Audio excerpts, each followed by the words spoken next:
So, starting the session,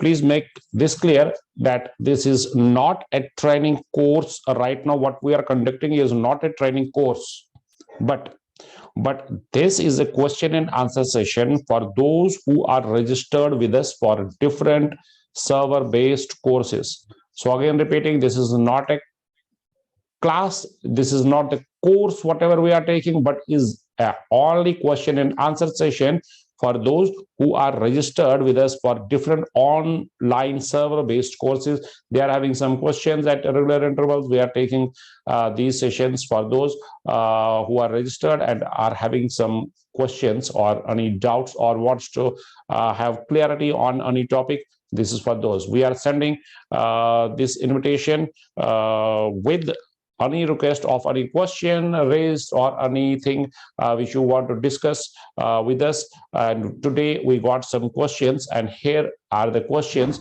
which we will discuss over here. Now, in case anybody is having any question, he or she can raise the hand. First, we will take the questions from the list which is already sent to us. First, the question from Dr. Vijaya.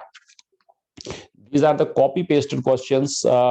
We got these questions on our WhatsApp helpline number. We are having a batch WhatsApp group. The candidates are posting questions over there. So the first question posted by Dr. Vijaya is that how to differentiate retained products with the thickened endometrium. Second question from Dr. Papu is that what it is normal. So I am again repeating, these are the copy pasted, the language is originally one. So the question should be, what is the normal peak systolic velocity and raised to index of it should be perifollicular flow. So Dr. Papu wants to know what is the peak systolic velocity of about to rupture follicle. That's it. So Dr. Swapnil, parameters of to declare an IUGR.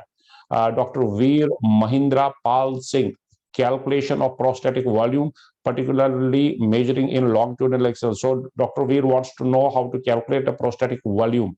Then Dr. Promila, what should be default setting of zoom button? Should TS be done before TS always? So these are the questions which we will discuss today. So let's take first the question from Dr. Promila. What should be the default setting of zoom button? Should TS be always done before TVS?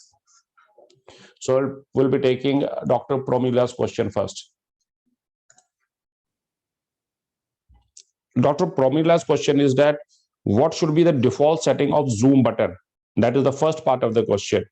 It is not the first part, it is one question. Second question is, should TS be always conducted before TS?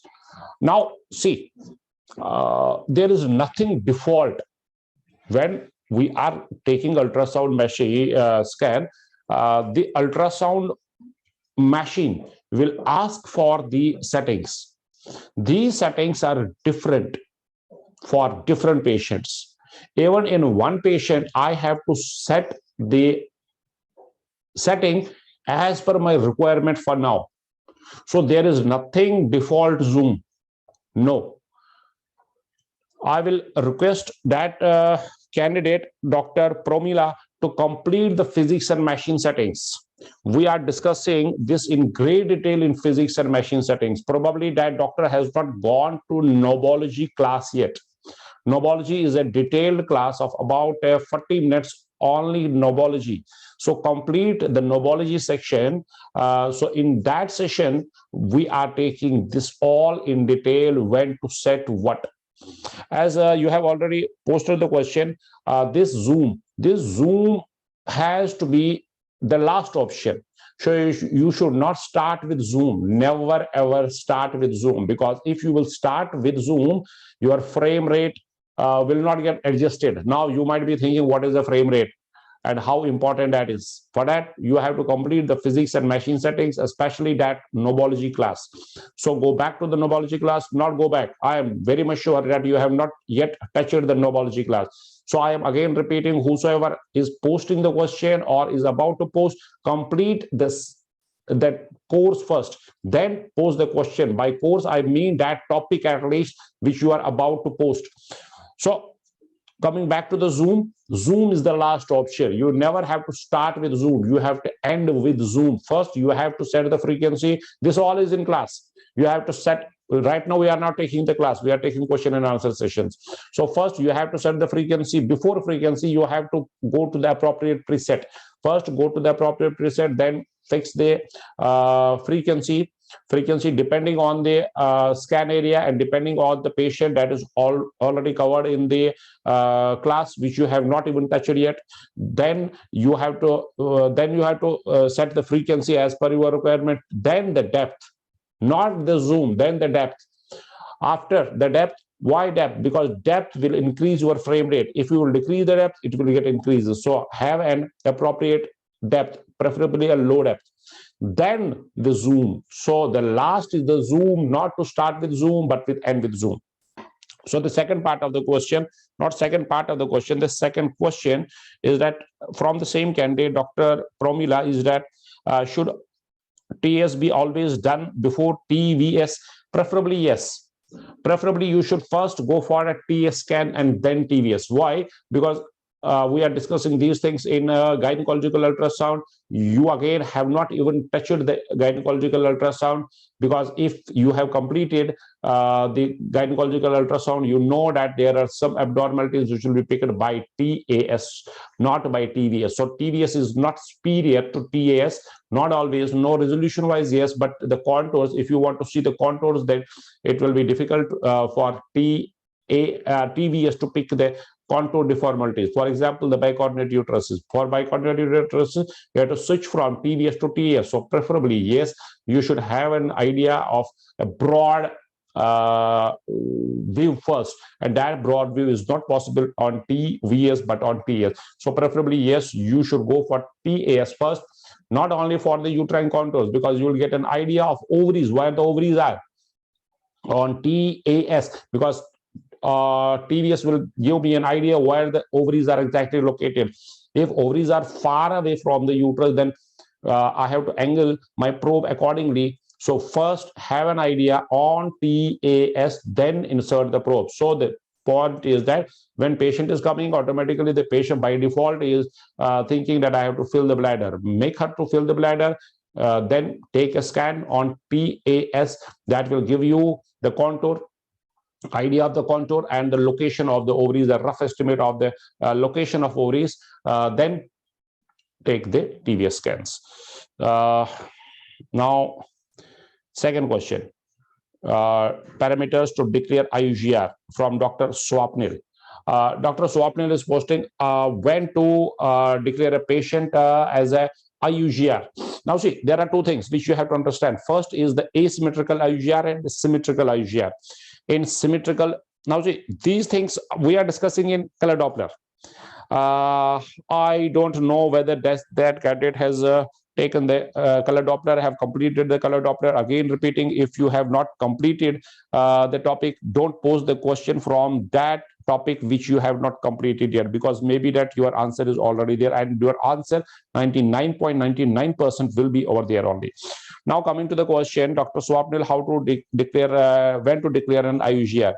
In IUGR, we have to keep in mind that there is something which is called as symmetrical and there is something which is called as asymmetrical IUGR. In symmetrical IUGR, HC-AC ratio, HC-AC ratio will be normal.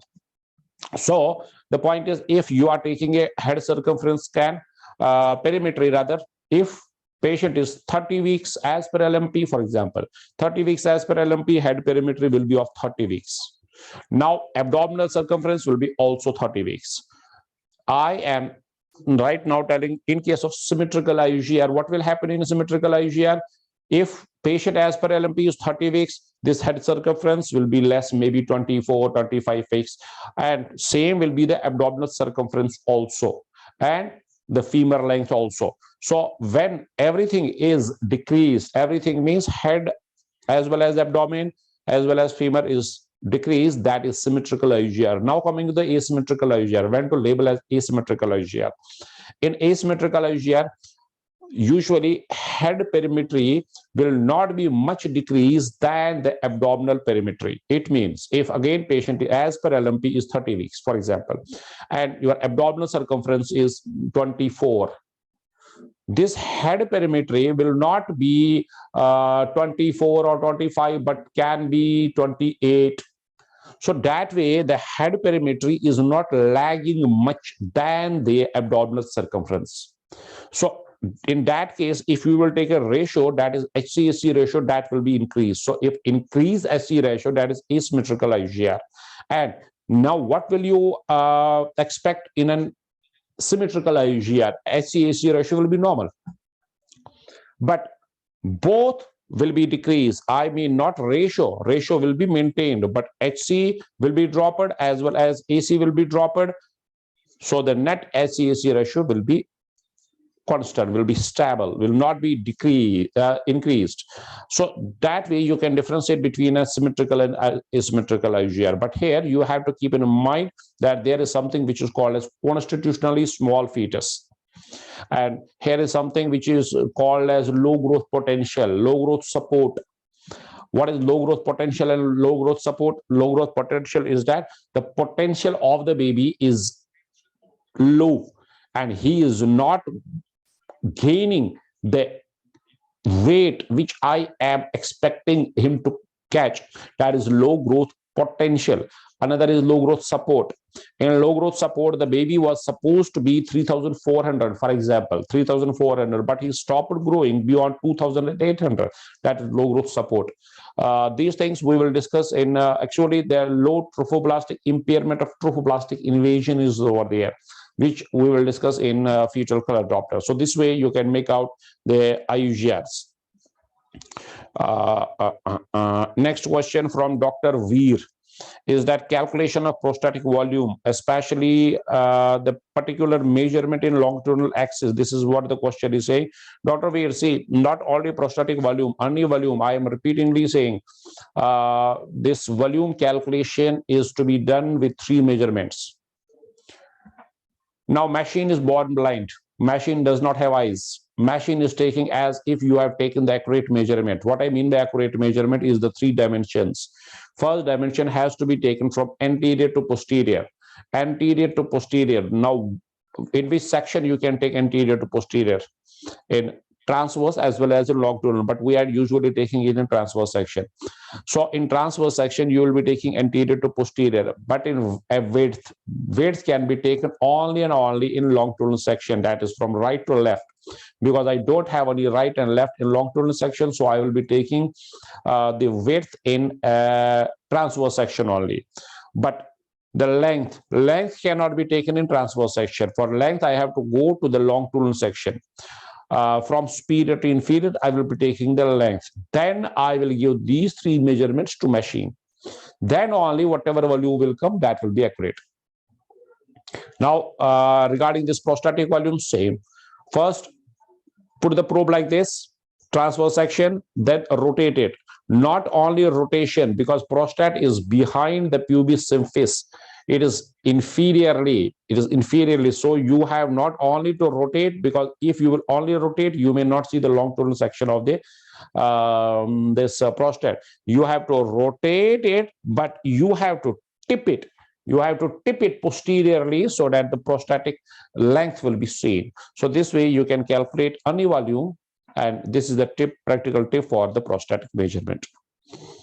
So now, how to differentiate a retained product with the thickened endometrium. Right now, we are not showing you any slide. We are not showing you any pictures. We are not showing you any presentation, because these things are already in great detail in your classes. We are right now taking only and only question and answer sessions. So regarding the question of Dr. Vijaya, which is how to differentiate a retained product from a thickened endometrium. Now see, first of all, we have to differentiate a retained product RPOC from a blood clot.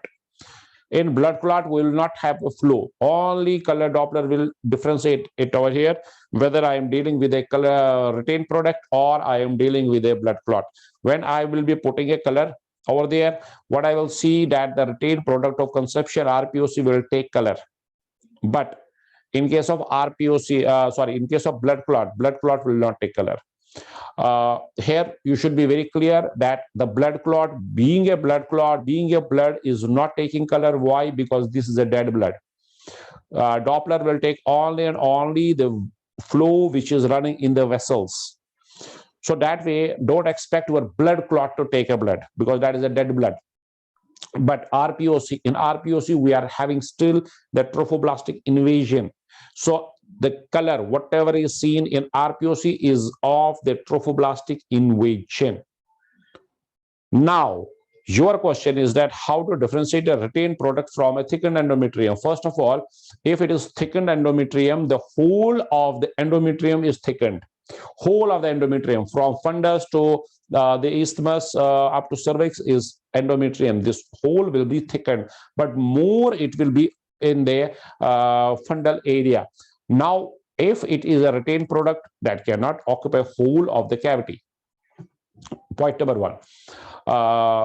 Point number second is that when I'm differentiating this RPOC from a thickened endometrium, I will be again putting a color. Why endometrium? Merely a thickened endometrium, a simple thickened endometrium. Why it will take color?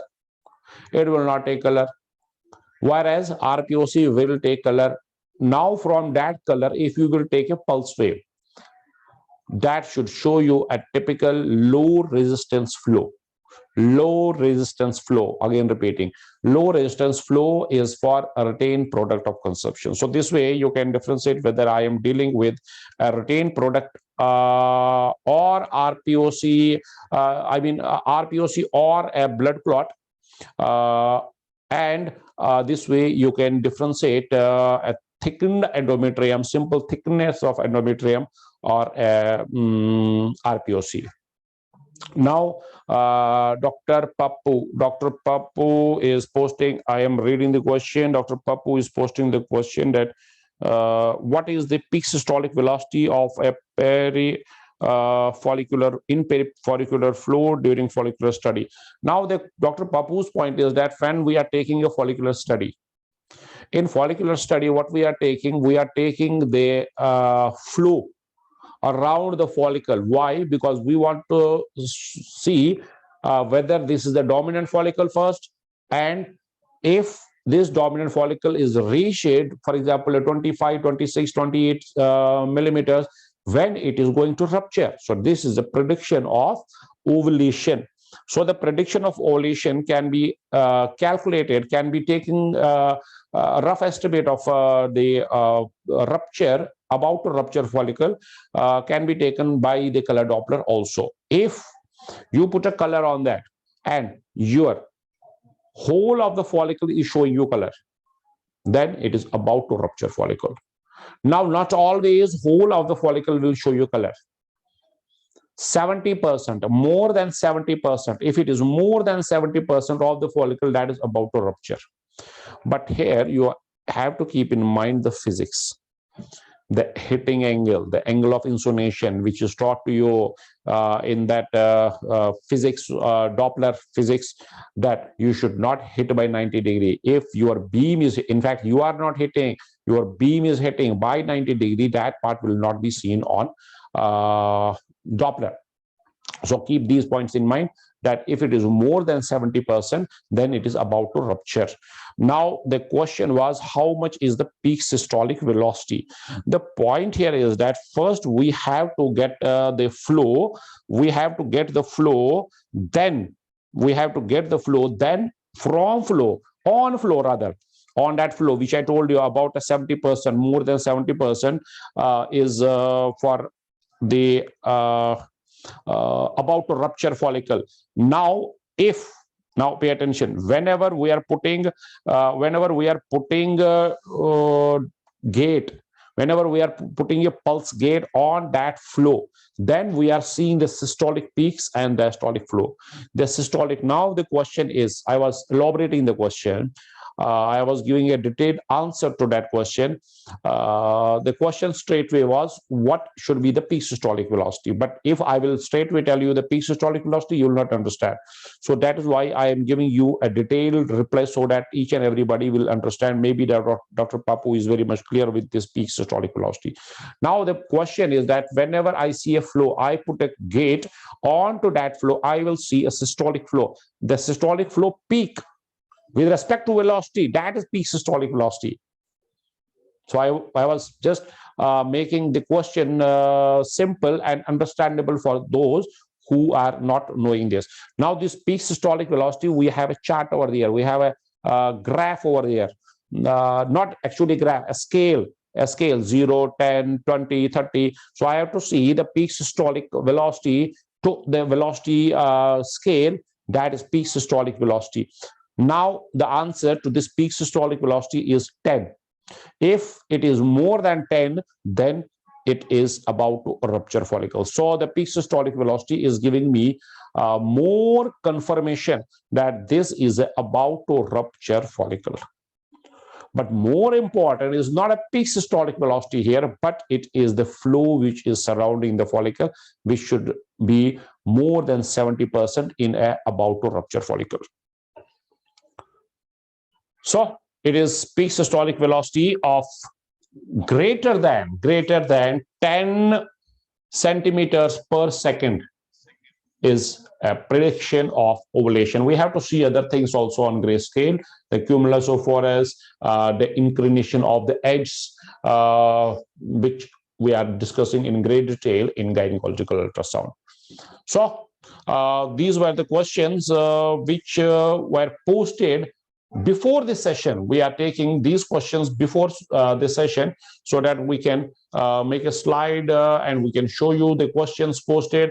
And if anybody wants to post any question now, he or she can raise the hand, not the physical hand, the digital hand. The digital hand means you have to go to the more option, which is the 3 dots are there. You have to click on the 3 dots, a pop-up will appear, the raise hands pop-up will appear. Once a raise hand pop-up will come to our software, it will come instantly. We will unmute the microphone of that person, but please make sure that there is no background noise. So I now will be waiting for the raise hands, if any. Yes. Sir, how to measure the fetal kidney?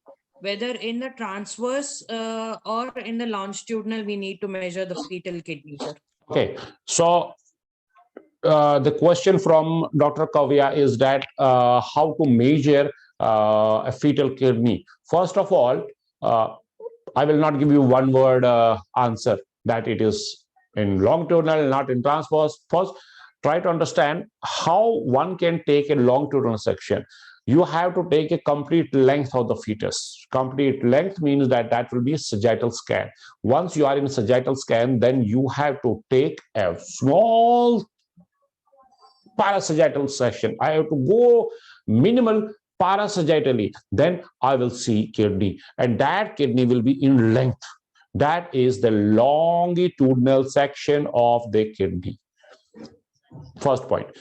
Now, how to take a transverse section? Transverse section of the kidney can be taken from longitudinal section. You can rotate by 90 degrees. That is one.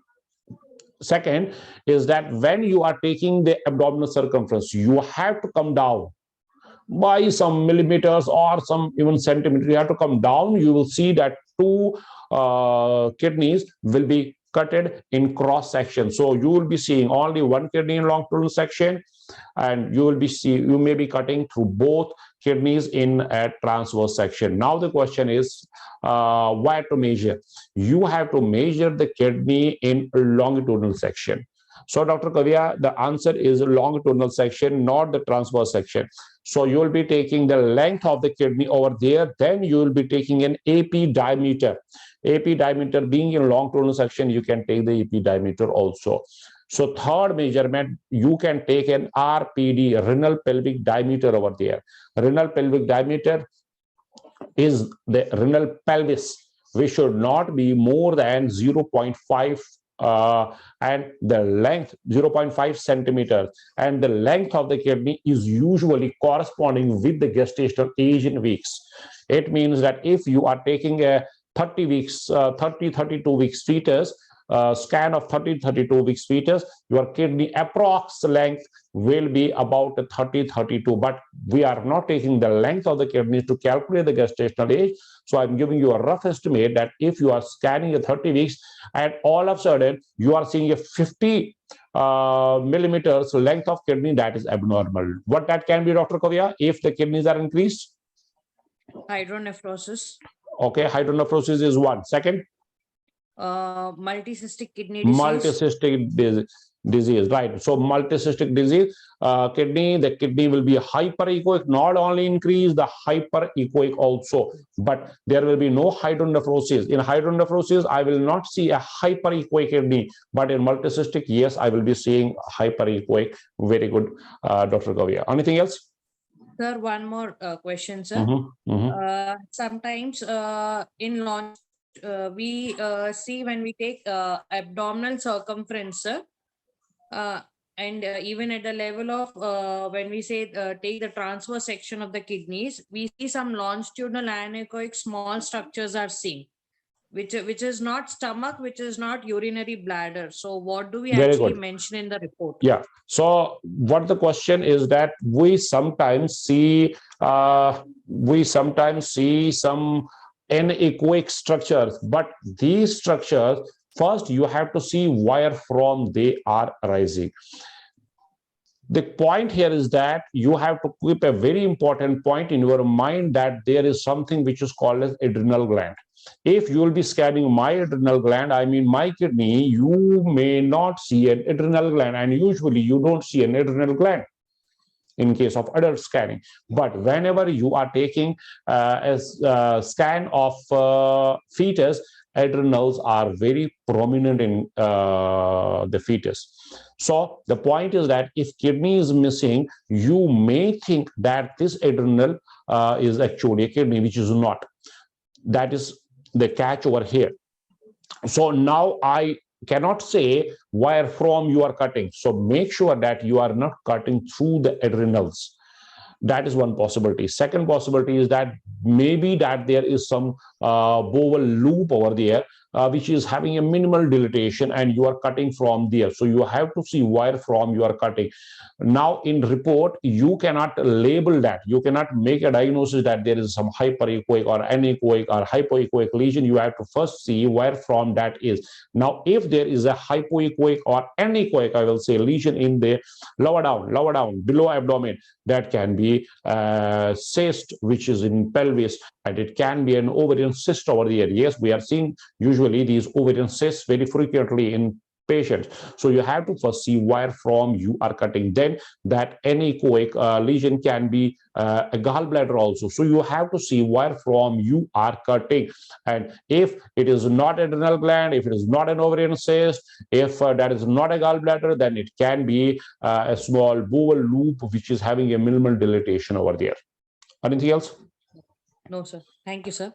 Okay, welcome. Dr. Anusha. Dr. Kavya, you please mute your microphone. Dr. Anusha, we are sending you unmute invitation.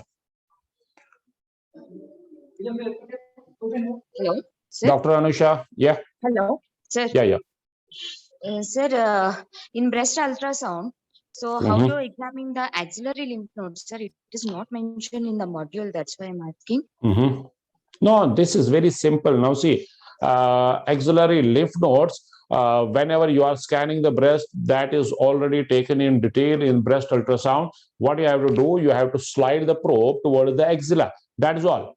So what to discuss over there? Nothing to discuss over there. If you see and you got a breast scan, you have completed the breast scan, but make a note that breast ultrasound is not complete unless and until you have scanned the axilla.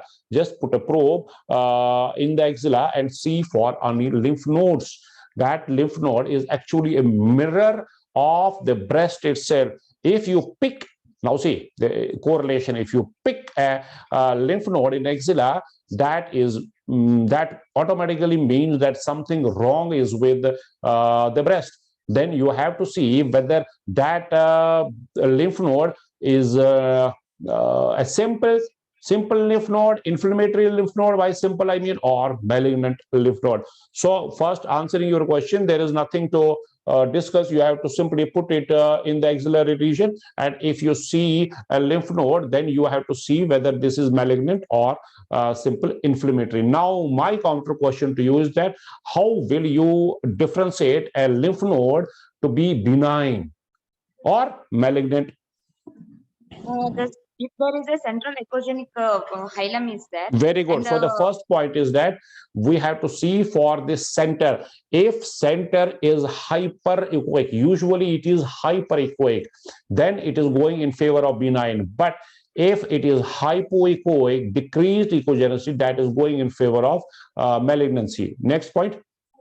If it is more oval in shape, then it is benign. If it is round Very shape, good. then it is Very good. malignant. Very good. Now, second point is the contour. If I see it more going in a horizontal way, that is benign. And if no, not horizontal, the oval. If it is oval, then it is benign. And if it is more round, then it goes in favor of malignancy. Third point, third and last point. Vasculature, increased vasculature. Yes, increased vasculature. Any more point you can add? And the size more than. No, size doesn't matter here much. No. Size. The orientation, how it is lying in the body. Yeah, tell me.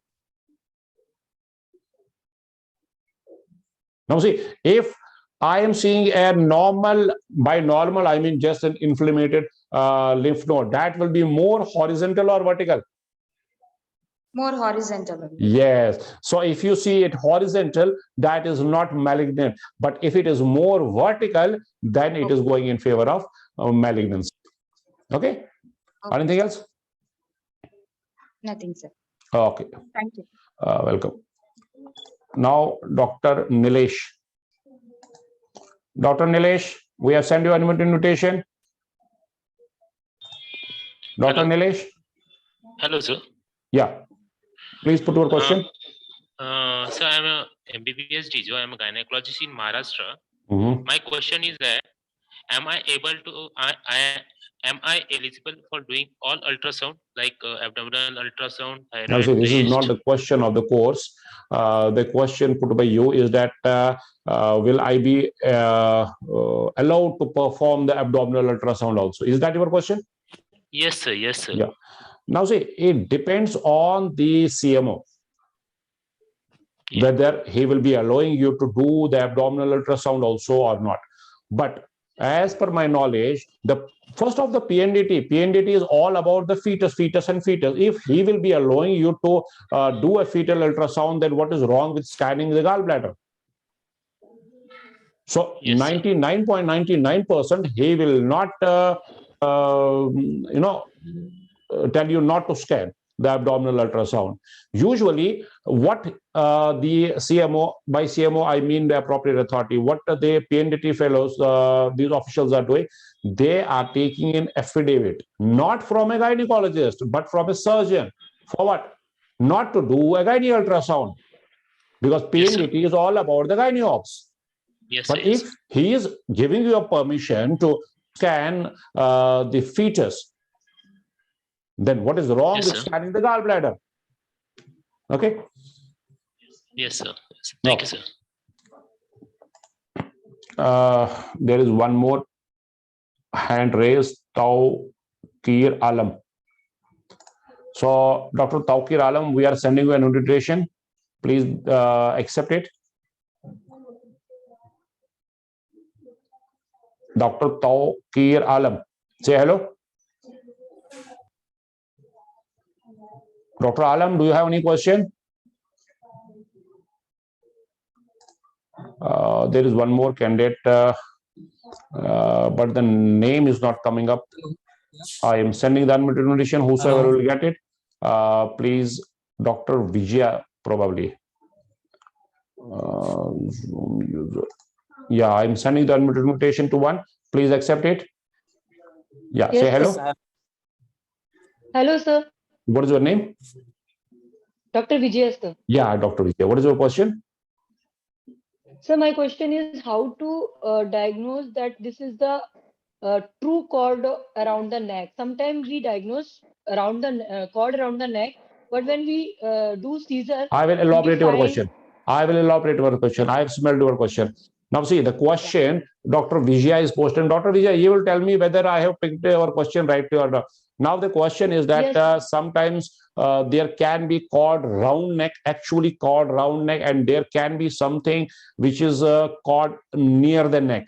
Because being a gynecologist, Yes, when Dr. Vijay is taking the baby out with a report of cord round neck, 2 lobes, 3 lobes, but actually there was no Yes. cord round neck. Dr. Vijay, come Yes. again. Is that your question? Yes, sir. My question is really the same which you told. Mhm. That sometimes we when we take baby out and we find that there is no Thank cord around God the neck. that True my cord smelling around the power is intact. I am smelling your question. I'm smelling your brain distantly also. Now tell me, Yeah. Dr. Vijay, tell me honestly, have you completed the color doctor course? Sir, I actually now completed gynecological course and Have you started completed color doctor course? Yes or no? No. I till That not is what I'm actually. saying time and again. First, complete the topic, then pose the question, because there are high possibilities that your question will be answered over there. Because you have I not agree, taken any sir. session of cord round neck. Okay, you have posed the question. I will come to the question now.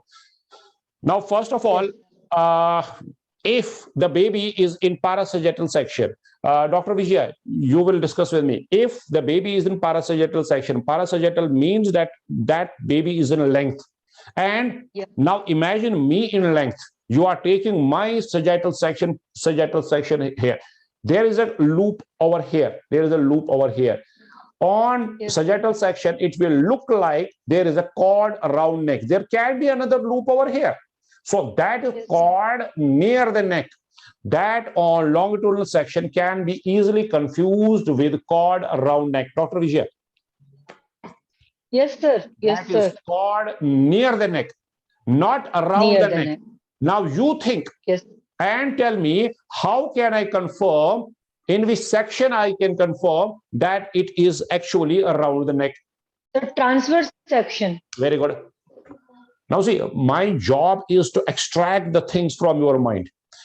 Yes. My job is to prove to you that you are knowing the things, but you don't know that you are knowing this. So never ever take a longitudinal section when you are taking making a diagnosis of cord round neck. Always and always it should be in transverse section. Now, if you are not doing scan and somebody else is scanning and he is sending the patient with a cord round neck, ask for that transverse section. These printouts enclosed are the proof that that doctor has taken the transverse section. Next time you will not get cheated by a wrong report. So the answer is take a transverse section, then only you can make out Yes. whether this is near the neck or around the neck.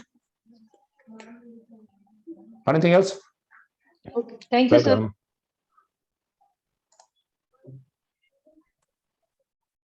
Dr. Alam. Tawqir Yes. Alam. You have any question? Yes, sir. Yeah, tell me. Yes, sir. Yeah, what is Hello. your question? Yes, sir. Actually, I have to know about the PCOD. PCOD, okay. Sir, if ovarian volume is more than 10 centimeter Mhm. and ovarian size also in bulky, but the cystic follicles is not in peripheral. Have you completed gynae ultrasound? Sir, I am just not completed. Let us first go to the PCODs. It is detailedly in your course. There are about 3 classes of about 40 minutes. It means that 1.5 hours will be discussing PCODs in your course. So first complete the PCODs. You go through the PCODs. Your questions will automatically be answered over there. You have not even touched the gynecological ultrasound. Okay. So if anybody is having any relevant question. By relevant question, what I mean that whatever he or she has completed or even undergoing, at least touched a gynae ultrasound, pose the question from gynae, physics and machine settings, complete or half complete or 25% complete. But how can you post a question from a topic which you have not touched yet? So again, repeating, please post your questions from the topics which you are undergoing right now, if not completed, undergoing right now. So you can post these questions to us. We will answer these questions. We'll try to answer these questions. So I don't see any hand raised for now. So the point is that we are taking these question and answer session at regular intervals. Sometimes we are taking it every Wednesdays, but on demand we can increase the frequency. So stay in touch with us via our WhatsApp groups. You are added into a WhatsApp group. Whenever you feel any difficulty or you have any questions, you can post the question in your group. But you don't have to post in the group. Actually, you have to send to us before we are announcing the question and answer session. I mean, this interactive session, we are sending you that if you have any questions, you can post that question to our helpline number. Then we are taking these questions. Don't worry, we are with you, and we will be with you till completion, and after completion also. We will try to help you out even after completion of the course. Thank you very much. See you soon. God bless all of you.